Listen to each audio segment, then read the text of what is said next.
Sometimes I wonder what my life would have been like if I had chosen a different path. I'm 78 now, and I've spent most of my life wielding a mop and a rag. 40 years at Orion Technologies, a company no one had heard of 40 years ago, and now its logo is emblazoned on skyscrapers across America. My name is Abigail Norton. My hands are long ago calloused from detergents, and my back sometimes aches in the mornings from decades spent cleaning endless office spaces. My husband Howard died when our daughter Ruby was only 11. A heart attack right behind the wheel on the way home from work. We had insurance, but it was only enough to pay off the mortgage on our modest house on the east side of Richmond. Howard was an accountant. Not the most brilliant, I had to admit, but smart enough to teach me the basics of investing. Abby, he used to say, never keep all your eggs in one basket, but if you choose a basket, choose a strong one.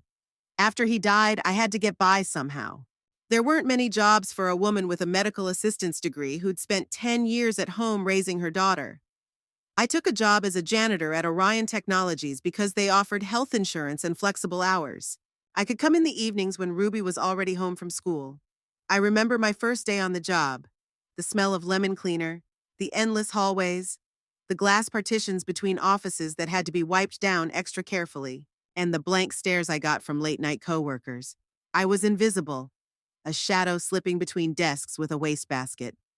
That same evening, I noticed an open report on the desk of one of the executives. Figures, projections, graphs. Howard taught me how to read these things. The company was about to release a new microprocessor that was going to revolutionize the market.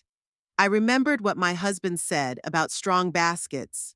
The next day, I invested $500, almost all I had, in Orion stock. 6 months later, they had doubled. I didn't sell a single one. Instead, I began setting aside small amounts each month to buy new shares. $20 here, $50 there. Money that could have gone toward a new coat or dining room table. Now, 40 years later, my modest investment has turned into a seven-figure sum, enough to buy several houses in Richmond's most prestigious neighborhood, enough to never work again, but no one knows about it, not even Ruby, especially Ruby. I've never told anyone about my secret wealth, partly because I was used to a modest life, partly because I wanted to see how Ruby would make a life for herself without the expectation of a rich inheritance. And I must admit, partly because over time, I began to take a perverse pleasure in the way my daughter was ashamed of me. I live in the same house I did 40 years ago. The porch is a little askew and the paint on the shutters is peeling, but it's clean and cozy inside. I have an old TV, creaky floorboards, and a dresser I got from my grandmother. My only luxury is a bed with an orthopedic mattress. At my age, a good night's sleep is worth more than gold. And my daughter. Ruby always wanted more. In high school, she was only friends with rich kids. In college, she dated guys with expensive cars. And eventually married Miles Clapton, branch manager of First Commerce Bank. Not the top of the social ladder, but high enough to look down on people like me. They have a 2-story house in West Hampton, a decent neighborhood in Richmond. 2 cars, a country club membership, and son Wesley is my grandson. The only person in their family who visits me regularly for nothing, not out of necessity. The doorbell interrupted my musings. Wesley stood on the doorstep, tall, with dark hair and a smile so similar to my late husband's. "Hi, Grandma." He hugged me, ignoring my ragged house robe. "Wesley, what a nice surprise. Come on in." I was just about to make some tea. My grandson went into the living room, pulling off his jacket and throwing it on the back of the sofa, a gesture for which his mother would have scolded him. But I liked that directness. He felt at home with me. "How are you, Grandma? Is your back bothering you?" "I'm fine, honey. At my age, something's bound to hurt, but I'm not complaining." I put the kettle on and took a tin box of cookies out of the cupboard for these visits. "How are you doing? How's work?" "Nothing much. Still tinkering with computers at the clinic. Although there's an opportunity at the hospital IT department. More money, but more responsibility." Wesley worked as a technician at the medical center. His parents didn't think it was prestigious enough for their son, but I liked that he'd found something he liked. "What about your parents?" I asked, pouring tea into cups. Wesley wrinkled his nose slightly. "Oh, they're in their repertoire. Dad got a promotion. He's a regional director or something. And Mom, of course, is overjoyed. Now she can brag about it to her friends at the club. A promotion is a good thing, I said neutrally.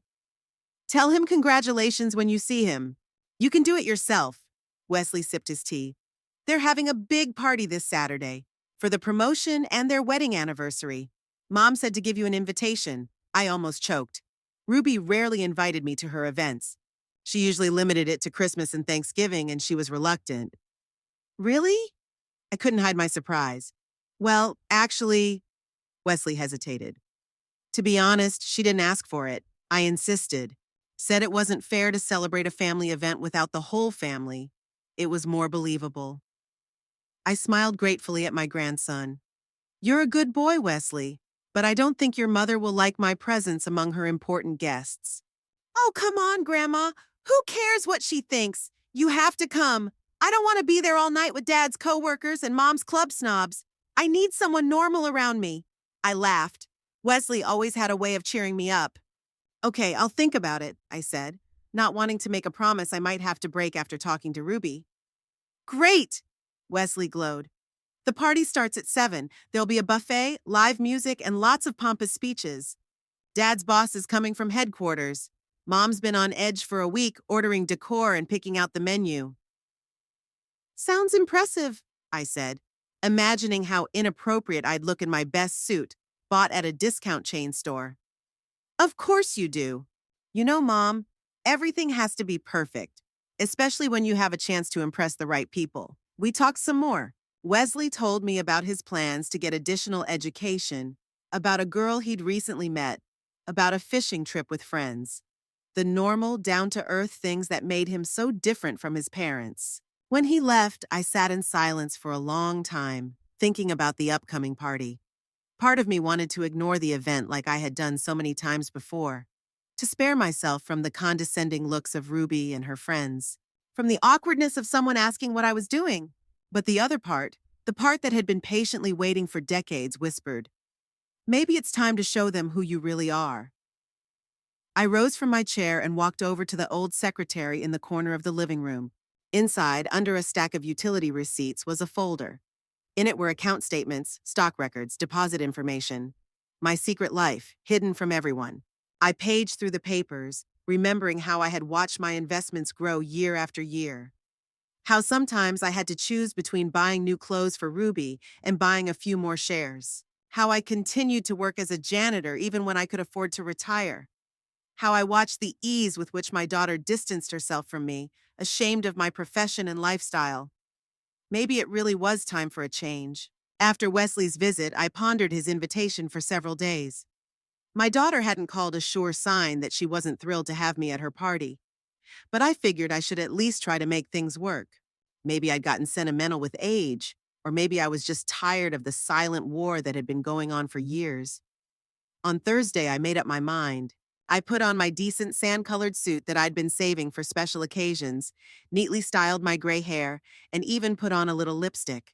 Ruby and Miles's house was a 20-minute bus ride away, the kind of neighborhood where the lawns are mowed with mathematical precision, and the mailboxes look more expensive than all the furniture in my living room.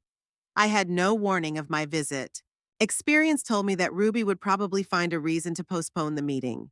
Better to catch her off guard, at least I'd have a chance to cross the threshold. The day was warm and sunny, which I took as a good sign. The bus took me to a stop 2 blocks from their house. I walked slowly, looking at the manicured yards and the luxury cars in the driveway. This world was so different from mine. The quiet corner of Richmond where neighbors said hello by first name, not last name, and no one worried about last year's Christmas decorations on Mrs. Pettigrew's porch. Ruby and Miles's house stood out even from the other houses in the neighborhood. 2 stories, brick, with columns at the entrance, and a manicured garden where a professional gardener worked twice a week. Ruby often mentioned it when she visited me, as if trying to emphasize the difference in our situation. I climbed the steps and rang the doorbell. The melodious ringing echoed through the house. A moment later, the door was opened by a young Hispanic woman in a housekeeper's uniform. Another detail Ruby liked to show off. Hi, I'm here to see Ruby. I'm her mother, I said with a smile. The girl nodded and invited me in. Mrs. Clapton is on the phone right now. You can wait in the living room. The house inside looked like a picture from a magazine. Perfect furniture, designer light fixtures, carpets that never seemed to know the touch of dirty shoes. Everything was spotless and impersonal, like a showroom rather than a place where real people lived. The housekeeper ushered me into the living room and offered me drinks, which I politely declined. From the next room, Miles's office, came Ruby's voice. She was completely absorbed in a phone call and didn't notice my arrival. Yes, Victoria, everything is ready for Saturday, she said in that special tone of voice she reserved for her wealthy friends. Catering from the Blue Garden, flowers from Evans, a quartet from the conservatory. Miles wants everything to be perfect. It's not every day you become regional director. I sat quietly on the edge of the couch, not wanting to interrupt her conversation. But what I heard next made me freeze. No, Mom's not coming. Ruby's voice sounded irritated.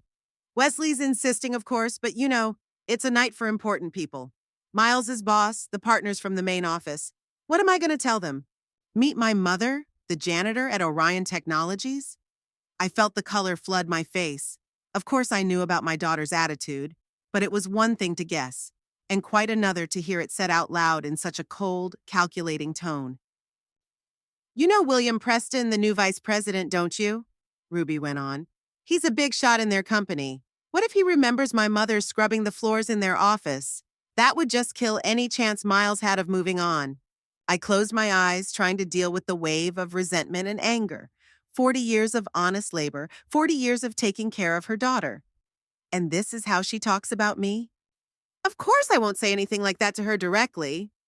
Ruby lowered her voice, but in the silence of the house she could hear every word. I'll make up some excuse. I'll say it's just for coworkers or something. I rose quietly from the couch.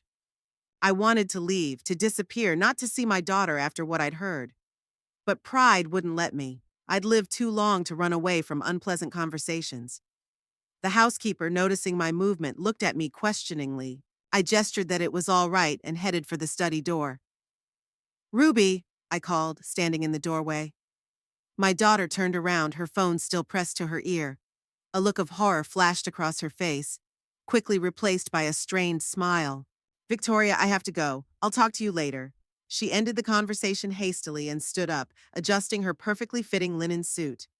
Mom, what a surprise! You didn't tell me you were coming. Obviously, I replied dryly.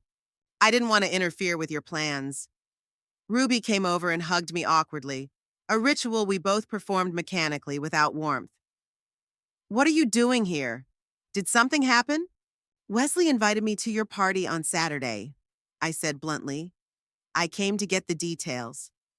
Ruby froze, her smile tightening even more. Oh, I was just about to call you. I'm afraid there's been a slight misunderstanding. Really? I crossed my arms over my chest, waiting for the lie to continue. Yeah, it's strictly a corporate event. Just Miles's coworkers and business associates. Not even all of our friends are invited. I looked at my daughter, a beautiful, well-groomed woman of 52 who lied so easily to my face. I saw her as the little girl I had once taught to always tell the truth. Really? And I just heard you telling Victoria about the important guests and how ashamed you are that your mother is a cleaning lady. Ruby turned pale. Her hands clenched into fists involuntarily, but she quickly pulled herself together. You were eavesdropping? I was waiting in the living room where your housekeeper took me. You were talking quite loudly. We stood opposite each other, two women bound by blood, but separated by a chasm of unspoken resentment and disappointment. Mom, you don't understand. Ruby lowered her voice as if afraid someone might hear us. This is an important night for Miles. His career depends on the impression we make. And I'm going to ruin it by being here? I asked, not hiding my bitterness. It's not about you. Ruby looked away. It's just, these people are used to a certain social circle. They have their own ideas about status, about their position in society. And your mother doesn't fit that mold. You're being deliberately difficult. Ruby sounded annoyed. I'm just trying to protect my family's interests. I'm your family too, Ruby, I reminded her. Or have you forgotten who raised you after your father died? Who worked 2 jobs so you could go to college? Of course I'm grateful for everything you've done. she said with that special tinge of condescension that always came out of her voice when she talked about my sacrifices. But that's not what this is about. I have my own life, my own family, and I have to think about them first. Your family or your status? I asked quietly. Ruby sighed with the look of someone forced to explain the obvious to a child. Mom, you just don't understand how things work in this world. Connections, reputation, the right environment, it all matters. Miles worked so hard to get this promotion. I can't let your cleaning lady mother ruin everything, I finished for her. I didn't say that, but that's exactly what I meant. We stopped talking. Birds chirped outside the window, a car honked in the distance. The usual sounds of an ordinary day that had suddenly become a turning point in my life. Ruby, I said finally, trying to keep my voice calm, I realize that you're ashamed of me, ashamed of what I do, how I live, what I wear. I've known that for a long time, but I never thought you'd say it outright. I don't. Let me finish. My voice got harder. All my life I've worked hard to make sure you had everything you needed. I've never complained, never asked for thanks. But I also never thought the day would come when my own daughter would tell me I wasn't good enough for her guests. You're being dramatic. Ruby waved her hand irritably. No one's saying you're not good enough. It's just that this party isn't for you. It's a business event. You'll be out of place. Because I'm a cleaning lady. Ruby didn't answer, but the look in her eyes said it all. You know what, Ruby? I straightened up, feeling my resolve growing inside. I'm not going to impose. If you don't want me at your party, fine. But remember this moment. Remember that you're the one who made this choice. I turned to leave, but Ruby grabbed my arm. Mom, don't make this a tragedy. We can meet another time. Have lunch together next week, or don't bother. I released my hand gently but firmly. I'm clear. What are you going to tell Wesley? Ruby sounded worried. He was so insistent that you come. Don't worry, I won't turn your son against you. I'll just say I'm not feeling well or something. The relief on Ruby's face was almost insulting. Thanks, Mom. I knew you'd understand. I didn't say anything, just nodded and headed for the exit. The housekeeper walked me to the door, giving me a sympathetic look.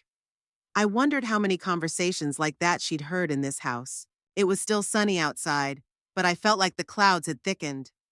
I walked slowly toward the bus stop, replaying our conversation. Ruby's words rang in my ears. What am I going to tell them? Meet my mother, the cleaning lady? All my life, I have prided myself on providing my daughter with a better life than I had. Gave her an education, opportunities I could only dream of. And this is how it turned out. She's ashamed of me, ashamed of the work that made her who she is today. On the bus on the way home, I made a decision. 40 years I've kept my secret. 40 years I've watched my daughter turn into someone who cares more about status than family. Perhaps it was time to teach her a lesson. When I got home, the first thing I did was pull out my phone and dial my financial advisor, the only person besides my lawyer who knew about my condition. Harrison? It's Abigail Norton. There's something I'd like to discuss. Yes, it's urgent. Saturday came unexpectedly quickly. After talking to Ruby, I spent 2 days preparing for a party I wasn't invited to. My financial advisor, Harrison Pierce, was surprised by my sudden request, but as always was efficient. He organized everything I asked for without asking too many questions. Over the years, he had grown accustomed to my modest life and never objected to it, though sometimes he could not conceal his bewilderment when a millionairess came to him in a shabby coat. Are you sure about the car, Mrs. Norton? He asked over the telephone on Friday. A Mercedes-Benz glass is pretty noticeable. That's exactly what I'm trying to do, Harrison, I replied, smiling at my own audacity. I want to stop being invisible for one night. The day of the party, I woke up at first light, though I usually let myself sleep in on weekends. There were conflicting feelings battling inside me. Determination, nervousness, and, I had to admit, some schadenfreude. I'd never been a vindictive person, but Ruby's words had hit me harder than I'd expected. I spent the morning getting ready. I pulled boxes of things I'd never worn out of the closet, gifts from Harrison's grateful clients that he sometimes gave to me, knowing that I would never spend money on such luxuries myself. At noon, a car arrived to take me to the spa, another service organized by Harrison. Never before had I allowed myself such excesses, but today was a special day. I was greeted at the salon with the kind of reverence usually reserved for regulars with fat wallets. My humble appearance caused a few surprised looks, but Harrison had taken care of everything in advance, and the receptionist ushered me into a private office. The next few hours passed like a blur. Manicures, pedicures, massages, hairstyling, makeup. Each procedure was a new experience for me. I watched the skilled hands of the masters transform me into the elegant older lady I could have been all those years ago if I had made different choices. "You look stunning," said the stylist as she finished styling my gray hair into an elegant coiffure. "Such a noble silver shade." I stared at my reflection, barely recognizing myself. The wrinkles hadn't gone anywhere, but somehow they now looked like signs of wisdom rather than fatigue. The makeup had been applied so skillfully that it emphasized my features, not making me look younger, just more significant. From the salon, I was taken back home, where the next stage of transformation was waiting for me. On the bed was the dress Harrison had delivered the night before. Dark blue, heavy silk, long sleeves, and a modest but elegant neckline. Next to it were low-heeled shoes, a leather clutch, and a jewelry box. The jewelry was my own, the only luxury I'd allowed myself all these years. Not to wear, but as an investment. A diamond necklace, sapphire earrings, a few rings and bracelets. I acquired them gradually over the years, following Harrison's advice about diversifying my assets. When I was finally fully dressed and wearing the jewelry, I couldn't help but smile as I looked at my reflection. In front of me stood a woman who looked as if she had spent her life attending charity balls and opera premieres, not scrubbing floors in office buildings. At exactly 6 o'clock in the evening, the doorbell rang. On the doorstep stood the chauffeur, a young man in a strict uniform. "Mrs. Norton, your automobile is waiting." I stepped out onto the porch and stopped for a moment when I saw the car. The black Mercedes gleamed in the setting sun, attracting curious glances from the neighbors. Mrs. Pettigrew, who was watering the flowers in her garden across the street, froze with a watering can in her hands. "Abigail, is that for you?" she called out to me. "Yes, Martha," I waved at her. "I'm on my way to a little event." "You look amazing," she shouted back, but I was already getting into the car, helped by the chauffeur. The interior of the car smelled like new leather and expensive perfume. I leaned back in the soft seat, feeling the excitement building inside. What am I doing? Am I doing the right thing? Is it too petty to show up to a party I wasn't invited to just to prove something to my daughter? But then I remembered the look on Ruby's face when she talked about being ashamed of me, and the resolve returned. The drive to Ruby's house took about 20 minutes. As I drove up, I noticed that the street was lined with expensive cars, and the catering company was bustling with employees at the front door. The chauffeur stopped right at the entrance, eliciting curious looks from the guests arriving at the same time as me. "Wait here," I told him as I got out of the car. "I don't know how long I'll be here." "Of course, ma'am." He nodded respectfully. "I'll be here as long as it takes." I walked up the stairs, feeling the stares of the other guests. Some of them were whispering, obviously wondering who I was. There was a young man at the entrance checking invitations, but at the sight of me, he only smiled politely and opened the door. Apparently, my appearance didn't make him doubt my right to be here. Inside, Ruby's house was transformed. Flowers everywhere, candles, waiters with trays of champagne glasses. A string quartet played in the corner of the living room. The guests, men in dark suits, women in evening gowns, were talking in small groups, laughing, exchanging pleasantries. I took a glass of champagne from the tray of a passing waiter and moved slowly into the interior of the room. No one paid much attention to me. Just another elderly guest in an expensive outfit. It was exactly the effect I wanted, not to arouse suspicion until the right moment. I noticed Ruby almost immediately. She was standing by the fireplace talking to a group of guests. She was wearing an elegant black dress, her hair elaborately coiffed, and a pearl necklace around her neck that I knew Miles had given her for their 20th wedding anniversary. She looked confident, content, completely in her element. Miles was standing next to her, a tall man with a neatly trimmed beard that was already showing gray. He was holding a glass of whiskey and laughing at someone else's joke. I'd never particularly liked my brother-in-law, but I didn't dislike him. He was just empty, a man without depth, completely absorbed in the trappings of success. I found Wesley with a glance too. He was standing apart from the main group, talking to a young woman. The way he was smiling at her, I guessed it was the same girl he'd told me about. I took a deep breath and headed straight for Ruby. As I approached, her expression changed from a polite smile directed at the unfamiliar guest to utter bewilderment and then to the horror of recognition. "Mother?"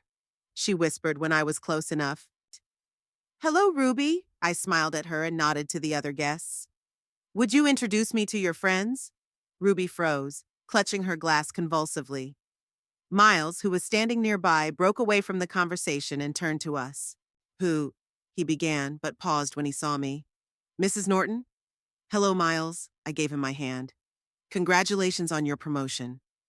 He shook my hand, still not believing his eyes. Ruby finally came to her senses. "Mom, what are you doing here?" "I thought, you said you weren't coming." "I changed my mind," I said simply. "I decided I wanted to congratulate my son-in-law and celebrate your success." "But how did you—" Ruby stammered, her eyes sliding over my dress, my jewelry, my hair. "Where did—" "Oh, this?" I touched the diamond necklace carelessly. "I just thought I'd dress for the occasion. It's not every day that my daughter throws such a lavish event." By this point, our conversation had already attracted a lot of attention. Out of the corner of my eye, I noticed Wesley, who, seeing me, broke into a wide smile and began to make his way through the crowd of guests toward us. "Grandma," he exclaimed as he approached, "you came after all! And you look amazing!" He hugged me, ignoring his parents' tense faces. "Of course I came, honey." I patted his shoulder affectionately. "I couldn't miss an event like this." Mom." Ruby took my hand, smiling strangely at the guests. "Maybe we should talk in private." "Why?" I gently but firmly released her hand. "I just got here. I haven't even had a chance to meet your guests." It was at that moment that a tall man in a perfectly tailored suit approached us, the same William Preston that Ruby had mentioned on the phone with her friend. "Miles," he began, "I've been meaning to talk to you about—" He stopped talking when he saw me and his face was slightly perplexed. "I'm sorry, do I know you? I think I've seen you somewhere." I smiled, feeling Ruby freeze beside me. "It's quite possible, Mr. Preston. I'm Abigail Norton, Ruby's mother, and I've worked at Orion Technologies for 40 years. "Orion?" His eyebrows went up. "In what position, if it's no secret?" I felt Ruby's hand grasp my arm, silently begging me not to continue. "I was a cleaner," I said quietly. There was silence. I watched Preston's expression change from surprise to confusion, then to curiosity. "A cleaning lady?" he asked again. 40 years? That's right, I took a sip of champagne. "I started working there after my husband died when Ruby was a baby. I stayed there until I retired." "And yet you—" Preston glanced at my outfit, clearly trying to match the image of the cleaning lady to the woman standing in front of him. "I don't look quite like a retired woman who's worked as a janitor all her life, do I?" I laughed. "Yeah, it's a long story. You see, when I first started working at Orion, the company was very small. One evening, I noticed on my desk a report on the development of a new microprocessor. My late husband was an accountant and taught me something about investing. The next day, I invested all my savings in the company's stock. By now, a small group of guests had gathered around us, listening with interest to my story. Ruby was standing next to me, pale as a sheet, and Miles looked as if he were about to fall through the ground. "Over 40 years," I continued, "I continued to invest part of my paycheck in Orion stock and a few other technology companies. Nothing fancy, just followed a simple strategy based on what I saw with my own eyes while working there. Who knew the company better than the person who heard the conversations of engineers staying late every night?" "Was it successful?" Preston asked, clearly intrigued. "Enough," I smiled. "Let me put it this way. I could have retired 20 years ago, but I kept working because I loved it. I loved being part of the company, seeing it grow, seeing young people come in with bright eyes and change the world with their ideas." "It's an amazing story," Preston said with genuine admiration. "You must be a very perceptive woman, Mrs. Norton." "Just observant," I shrugged modestly. "And patient." "But why?" one of the guests began, but hesitated to finish his question. Why did I continue to live modestly despite my investment? I finished for him. Habit, I guess, and philosophy. I've always believed that true value lies not in what you have, but in who you are, in how you treat people regardless of their position or status. At those words, I looked directly at Ruby. She couldn't bear my gaze and looked away. My daughter and son-in-law, I continued, addressing the crowd, are successful people who have accomplished a lot in life. I've always been proud of them. But today I thought it was time for me to pamper myself a little. To show that even a cleaning lady can afford, some pleasures. Preston laughed and raised his glass. To you, Mrs. Norton, and to your amazing story. Miles, you never told me you had such an outstanding mother-in-law. Miles smiled faintly, and Ruby seemed ready to cry. Yes, my mother is full of surprises, she said at last. Speaking of surprises, intervened Wesley, who had been standing nearby with a wide grin on his face the whole time. Grandma, I want you to meet Olivia, the same girl I was telling you about. He brought a pretty young woman with short dark hair and intelligent eyes toward me. It's very nice to meet you, Mrs. Norton, she said, shaking my hand. Wesley has told me so much about you. Only good things, I hope, I smiled. And please, call me Abigail. The next hour passed in conversation with the guests, many of whom came up to me, attracted by the story that was quickly spreading through the room.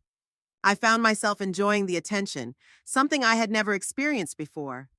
All my life I had been invisible, a shadow on the periphery of other people's lives.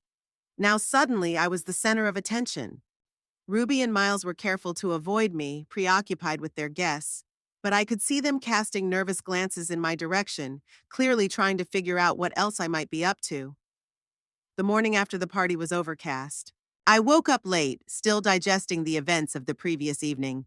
The house was quiet, only the ticking of the old clock in the living room breaking the silence. I got out of bed slowly, feeling my joints ache, a reminder of age that neither the expensive dress nor the jewelry could dull.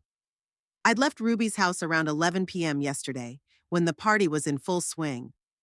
The goodbye was short and tense. Ruby still looked stunned, and Miles was looking at me with some new expression, a mixture of distrust and calculated interest. Only Wesley gave me a really warm hug, whispering in my ear, "You were great, Grandma."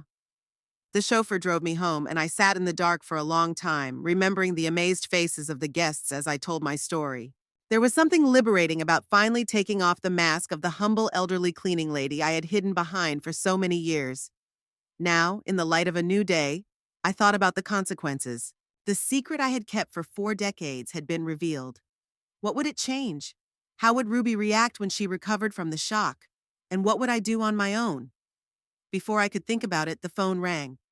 My daughter's name came up on the screen. I took a deep breath before answering it. Good morning, Ruby. Mom, her voice sounded unnaturally cheerful. How are you feeling today? I'm fine. And you? Yep. Miles and I wanted to stop by your place today, talk about yesterday. I almost chuckled. Of course they wanted to talk. Now that they knew about my condition, I was suddenly worthy of their time and attention. Okay, I said neutrally. When should I expect you? We can be at your place by lunchtime. Around 1 o'clock? I'll be waiting. After a short conversation, I began to prepare for the visit. It wasn't that I was going to have a formal reception. I just cleaned up the living room, put the kettle on, and took out of the fridge the cake I'd baked on Friday. I didn't dress up like yesterday. Instead, I put on my usual pants and blouse, the comfortable clothes I'd grown accustomed to over the years. At exactly 1 o'clock, the doorbell rang. On the doorstep stood Ruby and Miles, both in casual but expensive clothes. Ruby was holding a box of chocolates, my favorite kind I mentioned years ago. I wonder how long it took her to dig through her memory to recall that detail. Come in. I stepped aside, letting them into the house. They went into the living room, and I noticed Ruby's critical eye on the worn couch, the old TV, the chipped paint on the walls. All the things she'd seen hundreds of times before, but now she was looking at them with new eyes, the eyes of someone who knew that the owner of this modest home could afford so much more. Sit down, I said, pointing to the sofa. Tea? Coffee? Tea would be great, Mom, Ruby said with a smile that didn't reach her eyes. I left for the kitchen, giving them time to look around and perhaps whisper. When I returned with the tray, they were sitting on the couch, looking deliberately casual. So, I began pouring the tea. What did you want to talk about? Miles and Ruby looked at each other. It was obvious that they had discussed this conversation beforehand. Mom? Ruby began. You surprised us yesterday. Surprised us? That's putting it mildly. I couldn't hold back a slight smile. Yes, Ruby laughed nervously. It was unexpected. I mean, all these years you never said, you never asked, I remarked calmly. Ruby flinched as if slapped. I just don't understand why you hid it, she said, resentment in her voice.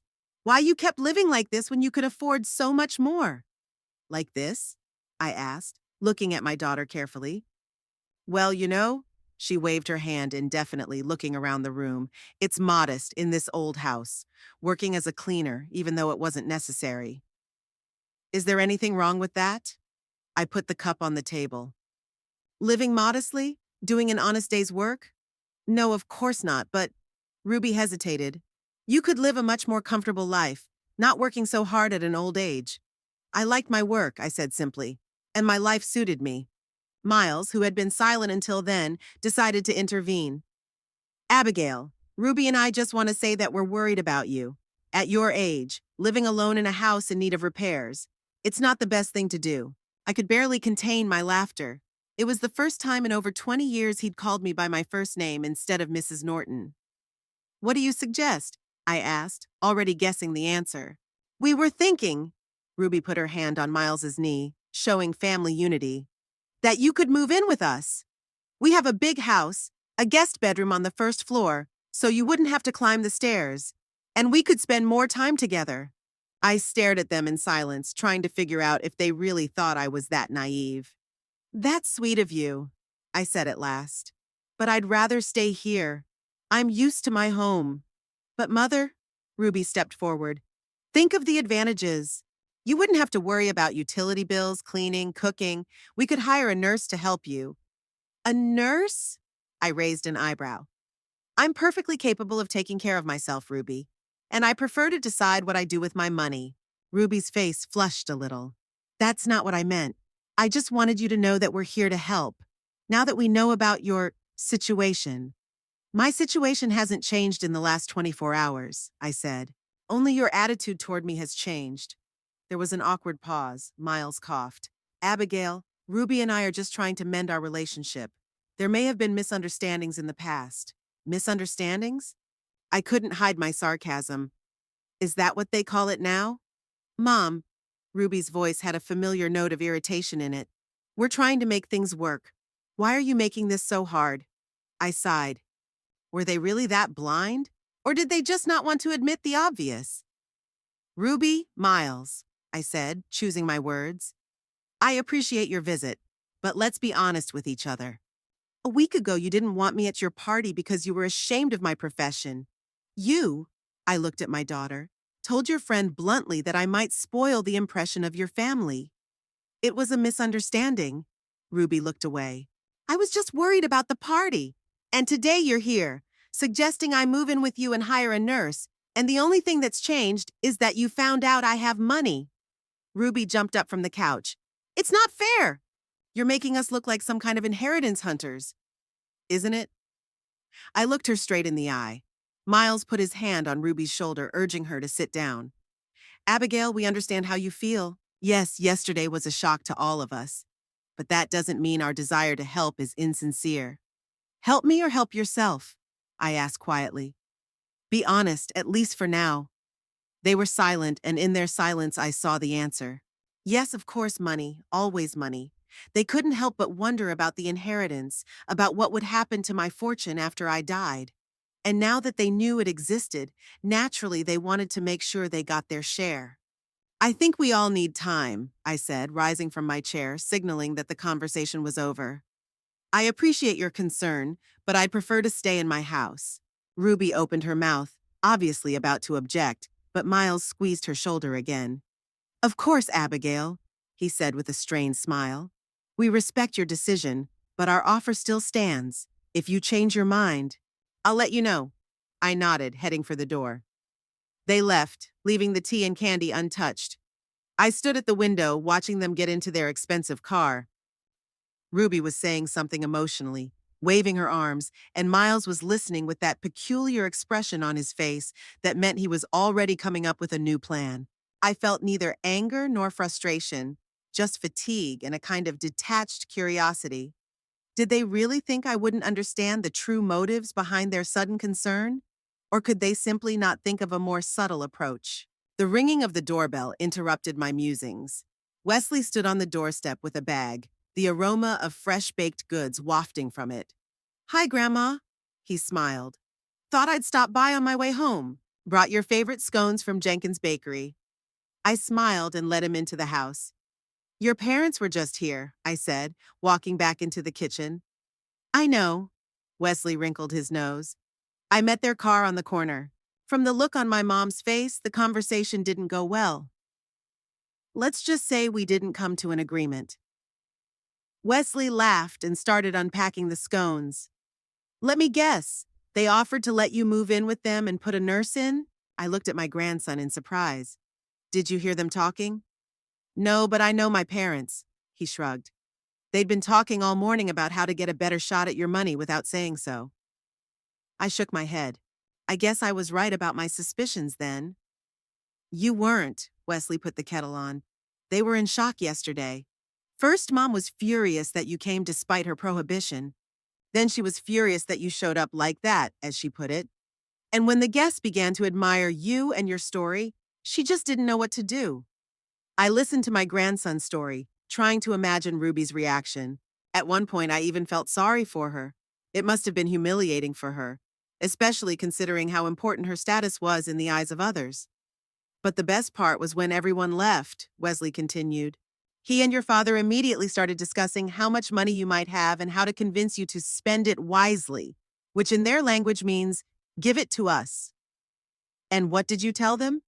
"That they were being disgusting," Wesley shrugged, "and that if they'd shown half that kind of attention to you before, you might have wanted to share it with them yourself. But after your mom forbade you to come to the party," he shook his head, not finishing the sentence. "Anyway, that's not what I wanted to talk about." Wesley poured us some tea and sat down across from me. "I just wanted to say that what you did yesterday was amazing, and not because of the money or the expensive clothes. It was because you showed them all that a person shouldn't be judged by their profession or appearance." I smiled, touched by my grandson's sincerity. "Thank you, Wesley. It means a lot to me. You know," he sipped his tea, "I was always proud that you were a janitor, even when I was little and the other kids teased me about it." "They teased you?" I frowned. "You never told me." "Didn't want you to get upset." He shrugged. "But yeah, there were times, especially in middle school, when everyone gets so sensitive about status and what other people think of them. I felt a prick of guilt, hiding my condition for so many years, partly to see how Ruby would structure her life without the expectation of an inheritance. But I'd never considered how it might have affected Wesley." "And yet you were proud," I said quietly.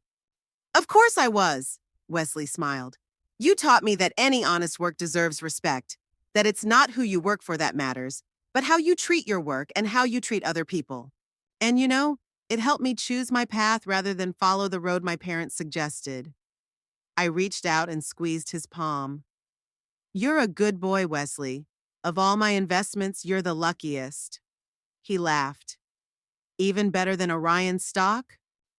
"I don't know, Grandma. They're very highly quoted right now." We continued our conversation, moving on to lighter topics. Wesley told me about his work, about his plans for the future, about his girlfriend Olivia, with whom he seemed to be serious. I listened to him, enjoying the simple human companionship that had been missing during Ruby and Miles's visit. When Wesley was about to leave, I walked him to the door. "You know you can count on my help if you need it, don't you?" I said. "You don't have to wait until I'm dead to get something from my inheritance." Wesley shook his head. "I know, Grandma, but I don't want your money. I want to build my own life like you built yours." I smiled, feeling pride overflow my heart. "Then promise me something," I said seriously. "Promise me you'll live by your own rules, not someone else's expectations." "I promise," Wesley hugged me tightly. "And so do you. It's time to stop hiding who you are. After he left, I sat in silence for a long time, thinking about what he'd said. Maybe he was right. Maybe it was time to start a new chapter of my life, not as a humble cleaning lady hiding her fortune, and not as a suddenly rich pensioner trying to impress, but simply as a woman who was finally free to be herself, without masks and pretenses. The next week passed in a strange lull. Ruby didn't call, and I didn't seek to reestablish communication. I felt that there was not just a crack between us, but a chasm, and I wasn't sure I wanted to bridge it. Too many years of accumulated resentment, too deeply rooted in her neglect. Perhaps some relationships are best left in the past, especially if they cause more pain than joy. Thursday morning, I called my attorney, Lawrence Mitchell, and asked for a meeting. Lawrence was a few years older than me, but still practicing, although he had passed most of his cases on to junior partners. We'd worked together for over 30 years, and he was one of the few people who knew my real financial situation. Abigail, his voice sounded surprised. I didn't expect to hear from you so soon. I mean, we only met a couple months ago for the annual review. Did something happen? You could say that, I answered. I need to make some changes to my will, and a couple of other things to discuss. There was a pause on the other end of the line. Sounds serious. When would it be convenient for you to meet? We agreed on the next day. Lawrence offered to come to my house so I wouldn't have to drive downtown, but I declined. I wanted to get out of the house, get a change of scenery. I'd been thinking a lot the last few days and had made some important decisions. Now I had to put them into action. The next morning, I dressed more carefully than usual, not as luxurious as for Ruby's party, but elegant enough for a business meeting. A simple gray suit, pearl earrings, comfortable but decent shoes. I hailed a cab to downtown Richmond, where Lawrence's office was located. On the way, I looked out the window at the familiar streets and thought about how the city had changed in the years I'd lived here. Old houses had given way to glass office buildings. New neighborhoods had sprung up. The rhythm of life had changed, but something remained the same. The spirit of the place, its character, that special southern charm that made Richmond not just a dot on the map, but a true home. Mitchell and Associates' office was located in an old brick building on Main Street. It was cool and quiet inside, smelling of furniture polish and old books. The receptionist, a young woman who looked no more than 25, greeted me with a polite smile. Mr. Mitchell is expecting you, Mrs. Norton. Let me show you out. Lawrence met me at the door of his office, a tall, slouching man with a mop of gray hair and penetrating blue eyes. Despite his age, he exuded the energy and sharp wit he was known for among his colleagues. Abigail. He shook my hand warmly. It's good to see you. Come in and make yourself comfortable. I sank into the chair across from the massive desk where he'd worked for so many years. Diplomas, family photos, and a few paintings by local artists hung on the walls, a cozy lived-in office for a man who spent most of his life here. So, Lawrence sat down across from me. What brings you here today? I want to change my will, I said bluntly, and to make a few other adjustments to my affairs. Lawrence looked at me carefully. May I ask what the reason is? I sighed and told him what had happened recently, the party at Ruby's, the conversation with her and Miles, their sudden concern for my welfare. I see, he nodded when I was done. And what changes do you want to make? I want to disinherit Ruby and Miles, I said firmly. Everything I own has to go to Wesley. Lawrence raised an eyebrow. That's a big step, Abigail. Are you sure?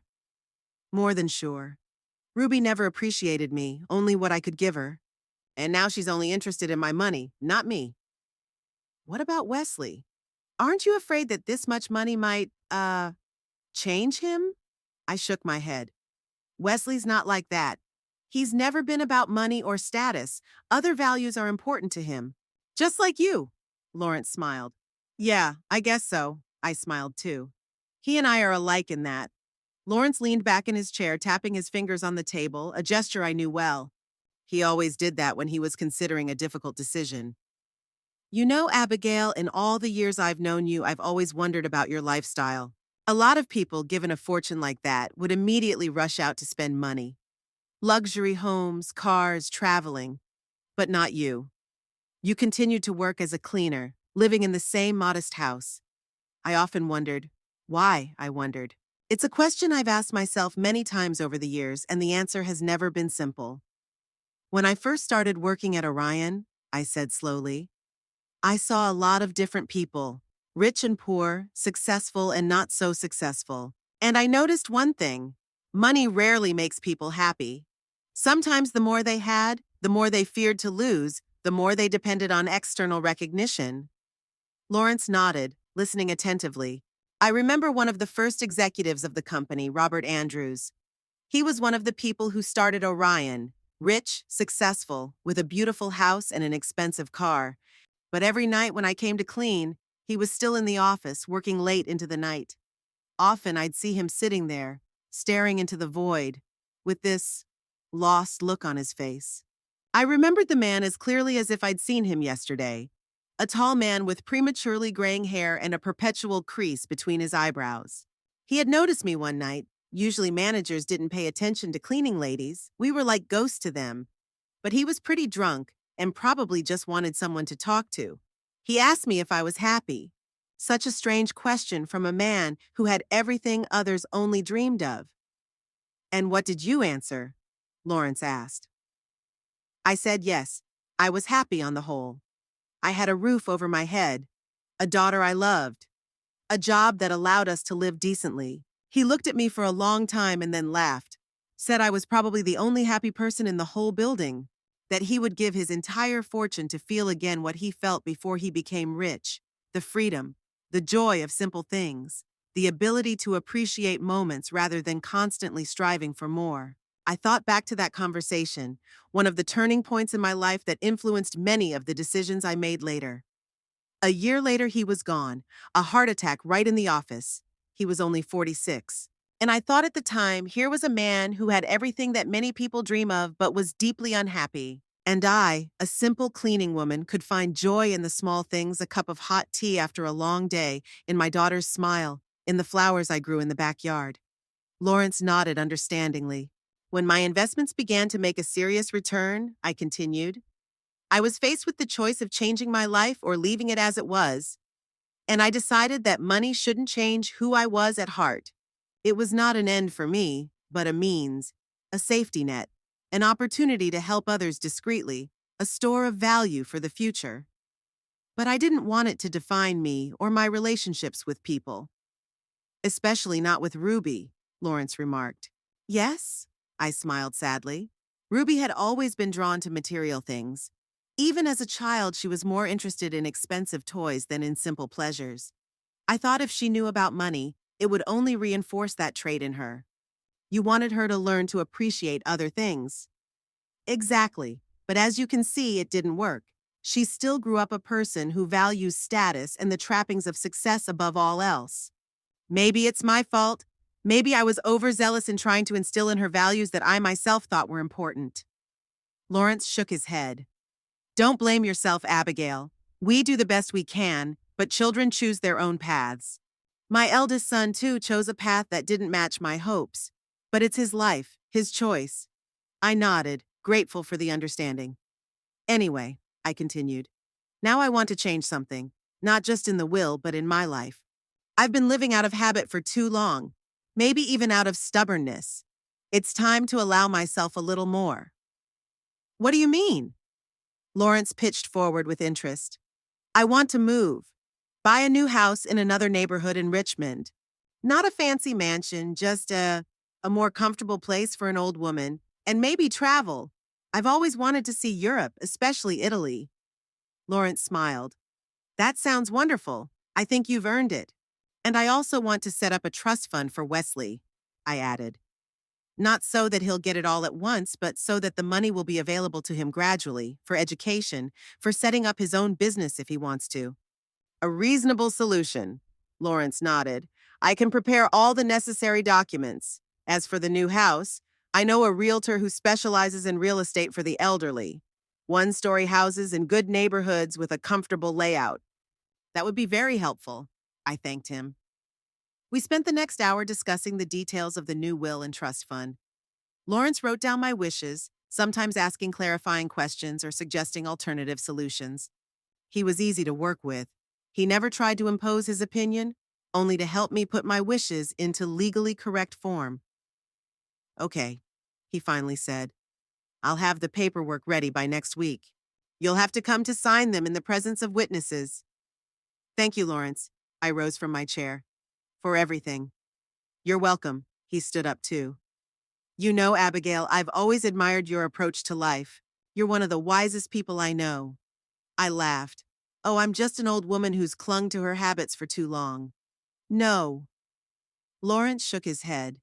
You're a woman who always knew what was really important to her. That's a rare quality these days. We said goodbye, and I left the office with a light heart. For the first time in years, I felt truly free from having to hide my condition, from trying to please a daughter who had never appreciated my efforts, from my own limitations that had become a cage over time. The sun was shining outside, and instead of hailing a cab right away, I decided to walk a little. Downtown Richmond was bustling with people going about their business, tourists looking at the historic buildings, street musicians playing on the corners. I walked slowly, watching the hustle and bustle of the city and thinking about how my life would change in the coming months. I stopped in front of a window of a travel agency. Behind the glass were brightly colored posters of Rome, Florence, and Venice, cities I had read about in books but never thought I would see with my own eyes. Why not? At 78, it's not too late to start exploring the world. My thoughts went back to my conversation with Lawrence, to what I had told him about my philosophy of life. I really believed what I said. Money alone does not bring happiness, but it can give you freedom of choice, the ability to live the life you want, not the way circumstances dictate. All my life, I chose modesty not because of fear of change or insecurity, but because it was in line with my values. Simple life, honest labor, independence from the opinion of others, that's what was important to me. And even now, having decided to change some aspects of my life, I was not going to give up these principles. Yes, I will buy a new house, more comfortable in a good neighborhood. Yes, I would travel and allow myself some of the comforts I had previously considered unnecessary. But I will not turn into a person obsessed with status and external glitz like my daughter. I remembered Ruby's face when she saw me at the party, shock, disbelief, and then something akin to admiration, quickly replaced by calculated interest. She had always seen only the surface, only what could be measured by money or social status. She had never realized that a person's real value was not in what he had, but in how he lived and what he left behind. I returned home in the evening, tired but with a sense of accomplishment.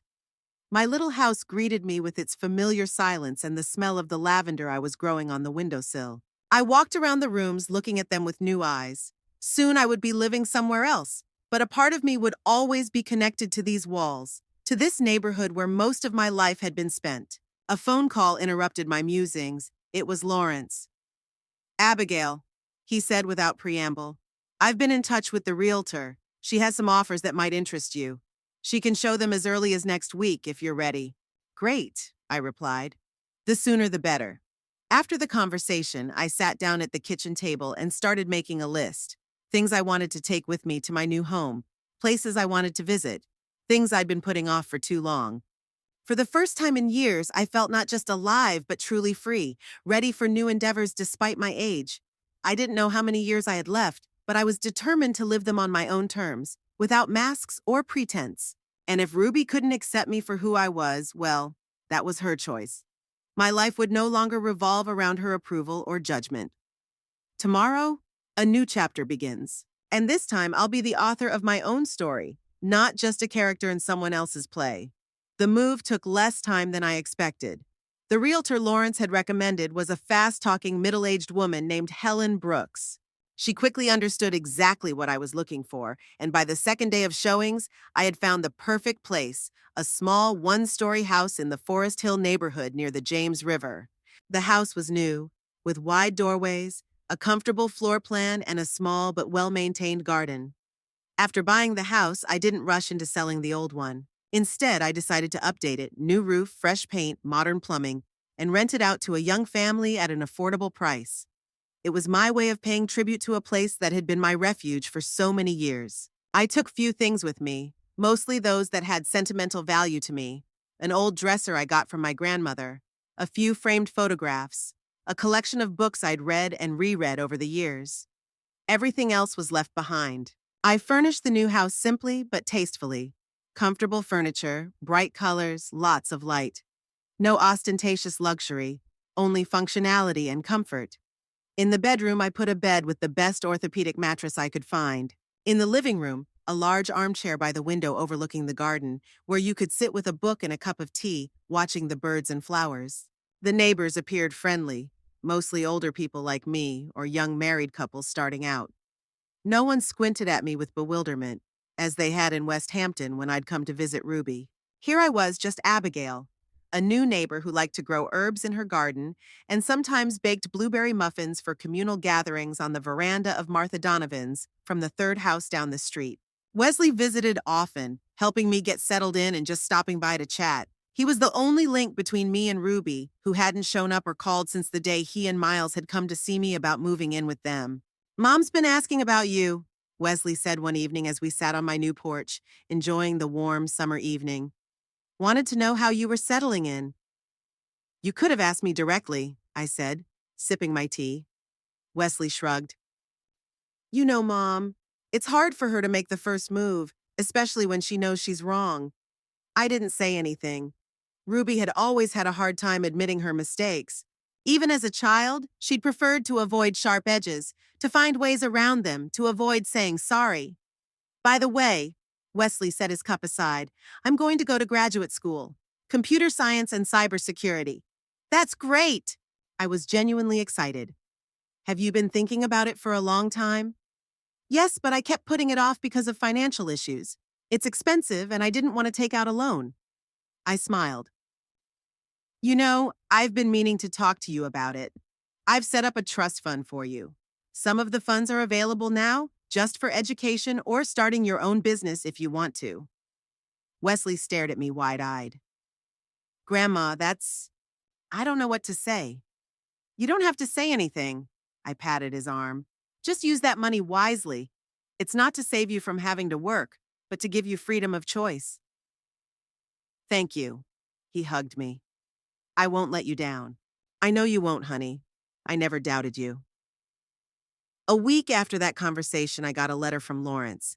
He said he'd notified Ruby of the change in the will, as I'd requested. I was expecting a violent reaction, and it was not long in coming. That same evening, the doorbell rang. Ruby stood on the doorstep, impeccably dressed, but with red eyes, obviously after tears. Behind her loomed Miles, who looked more angry than upset. "Mom," Ruby's voice shook. "We need to talk." I stepped aside silently, letting them into the house.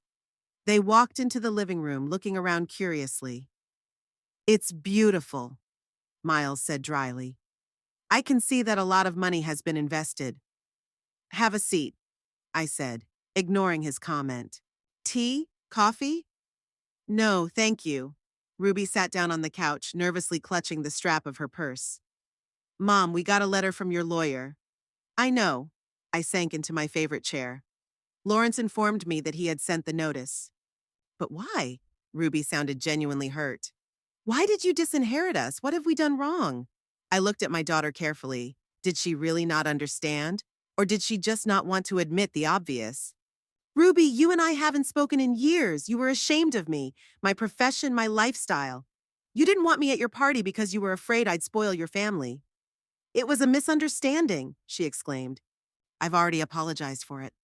"No, you didn't," I said calmly. "You tried to explain why you were right, but you never said you were sorry." Ruby opened her mouth to object, but then closed it when she realized I was right. "And that's not even the point," I continued. "The point is that you only took an interest in my life when you found out about the money. Before that, you didn't care how I lived, what I did, what I thought about." "That's not fair," Miles intervened. "Ruby has always cared about you. We used to invite you to all the family parties." "Out of obligation," I interrupted him. "Not because you really wanted to see me, but because it was the right thing to do. And every time I felt inappropriate, superfluous, the object of condescending pity." Ruby lowered her eyes. Maybe this was the first time she'd really heard me. "What now?" she asked quietly. We're not family to you anymore? Family isn't just blood ties, I answered. It's caring, respect, acceptance. You are my daughter, and I will always love you, but I won't trust you with what I've earned through my own labor. So it'll all go to Wesley, Miles said bitterly. A boy who can't even find a decent job. Wesley is a decent young man who knows the value of hard work and respect. I looked Miles straight in the eye. And yes, the bulk of the inheritance is for him. For education, for starting his own business, for starting a family. But not all at once, he'll receive the money gradually, so that he'll learn to use it wisely. Ruby wiped away a tear that rolled down her cheek. And there will be nothing left for us? Nothing at all. I've set aside a certain amount for you, I said, feeling the fatigue of this conversation growing inside me. Not as much as I could, but enough so that you couldn't say I'd left you out. The rest will go to Wesley and Charity. Charity? Miles almost spit those words out. You'd give money to strangers but not to your own daughter? I've decided to support a scholarship program for underprivileged children, I said calmly, and a fund to support seniors in need. I think it's a worthy use of the funds. Mom, Ruby stood up suddenly and walked over to me, kneeling down next to my chair. Please think again. We can fix this. Start over. Spend more time together. I put my hand gently on her shoulder. Ruby, my decision wasn't spontaneous. I've been thinking about this for a long time. It's not about punishment. I just want my money to do some good, not cause strife or frivolous spending. But we're a family, tears welled up in her eyes. Doesn't that matter? It does, I sighed. But family is as much about rights as it is about responsibilities, not only receiving but also giving. All these years I've felt nothing but shame and rejection from you. And now, as you sit here asking me to change my will, I can't help but think, what would you say if you didn't know about my money? Would you have visited me as often? Would you be interested in my life? Ruby didn't answer, but her silence was more eloquent than any words. I'm not closing the door, I said more gently. If you really want to repair our relationship, we can try. But not because of the money, but because we're mother and daughter. And it will take time and sincerity on both sides. Miles, seeing that the conversation was not going in the right direction, stood up. I think we should go now, Ruby. Apparently your mother has made up her mind. Ruby stood up slowly, wiping away her tears. You're really not going to change your mind, Mother? No, dear, I shook my head. But that doesn't mean I don't want to see you. Come visit, just like that, without asking or expecting. Maybe we can get to know each other again.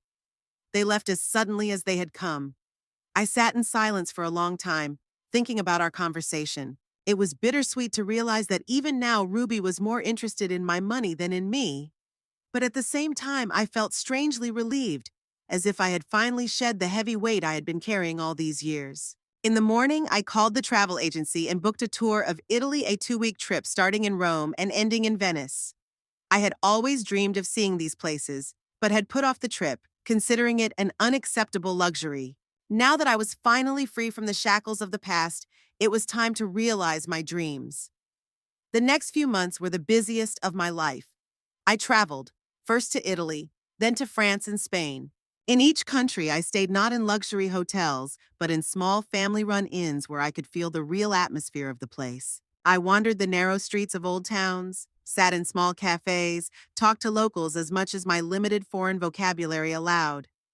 Between trips, I returned to my new home in Richmond, which every day became more and more cozy and native. I made new acquaintances, mostly neighbors my own age, with whom we had board game nights and book discussions. I signed up for art classes at the local community center. I'd always wanted to learn to paint but never had the time. Wesley visited me after every time I returned, eagerly listening to stories about my travels and showing me pictures of his new life. He enrolled in graduate school as he had planned, while simultaneously working on his own cybersecurity project. Olivia became his fiancée, and they planned a modest wedding the following spring. Are you happy, Grandma? He asked one day as we sat in my garden watching the sunset. I wondered. Happiness is such a complicated concept, especially at my age with so many years under my belt, so many decisions, right and wrong. Yes, I finally answered. Not the kind of unbridled happiness that happens when you're young, but a calm, mature happiness. I live my life the way I want to, doing what makes me happy, and not depending on other people's expectations or judgment. What about Mom? He asked cautiously. Do you talk to her? Sometimes, I smiled. She came by a couple times when you were in Boston. We drank tea, talked about the weather, about your upcoming wedding. Nothing deep or personal, but it's a start. Wesley nodded, and I could see the relief in his eyes. He loved us both, and he was hurt by our conflict. You know, he said, I've always admired you, your strength, your wisdom. When I was a kid, you seemed like a wizard to me, someone who always knew the right answer and was never afraid to tell the truth. I laughed. Oh, I was afraid, sweetheart. A lot of times, and I didn't always know the right answers. I just tried to be honest, with myself and with others. That's exactly what I meant, he squeezed my hand. You taught me that honesty and inner freedom come first. We sat in silence, watching the last rays of sunlight color the sky shades of pink and gold. I thought about my life. Long, not always easy, but lived by my own rules. Of years spent with a mop in my hands, of secret investments, of disappointment in my daughter and pride in my grandson. Ruby never really became close to me. Too much water had passed, too deep a gulf between our values. But we learned to coexist, respecting each other's boundaries. She no longer asked me to change her will, and I no longer reminded her of past wrongs. It wasn't a reconciliation, more of a truce, but it was better than open hostility. And I was finally living life to the fullest, not hiding behind the mask of a humble cleaning lady or trying to impress a wealthy heiress. Just Abigail Norton, a woman who had traveled a long road and finally found her truth. Next month, I planned a trip to Greece and then a visit to New York City, where an exhibition of my favorite artist was opening. Life went on, full of new discoveries and opportunities. And I was ready to face each new day with an open heart and clear mind, free from the weight of past resentments and expectations. Evening was descending on Richmond, filling the air with the scents of jasmine and freshly cut grass. I looked at the peaceful landscape in front of me and thought, how strange life is. Sometimes you have to lose something, relationships, illusions, routines, to find your true self. I had no regrets. Every decision, every turn of fate had brought me to this moment, to a quiet evening in the garden, to the feeling of peace and freedom, to the realization that I was finally living the life I had chosen for myself, not the one imposed on me by circumstances or other people's expectations.